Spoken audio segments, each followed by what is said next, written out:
Hello guys, kadarating lang namin. So ngayon naman gagawa ako ng para lang mapakita ko sa inyo. Gagawa ako ng smoothie. Strawberry. Yung strawberry na ayaw na ni Talia. Tira ni Talia. Hinugasan ko naman siya. Kasi baka mamaya may laway-laway. Diyos. Strawberry ni Talia. At ang saging namin na nabubulok na, kesa itapon, pwede pa naman to. Ay, hindi pa siya bulok.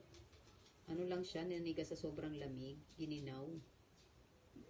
So, ilalagay natin siya. Sambok. Tapos, lalagyan natin siya ng milk. Ito ang milk ko, guys, eh. Konting milk lang. Narinig na naman ni Talia na nag-video ang mama niya.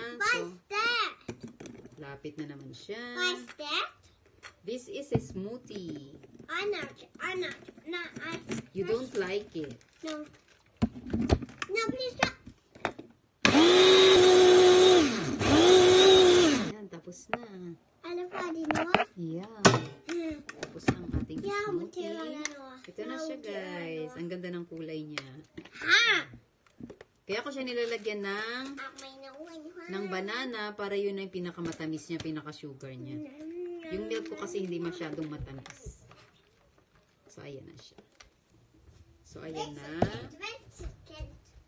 Wait a second. Sabi ni Talia. Wait a second.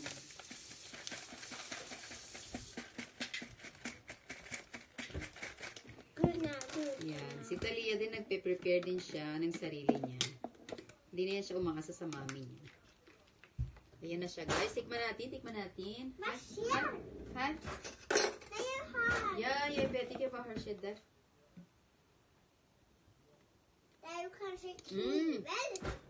Lasang banana na maasim.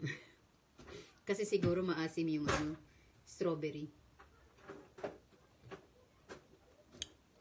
Tapos may mga buto-buto ng strawberry. Sarap, guys. Bye-bye, guys. I can go to my house. Bye-bye, guys. Sabi niya, I shall go to my house. Bye-bye. Bye-bye.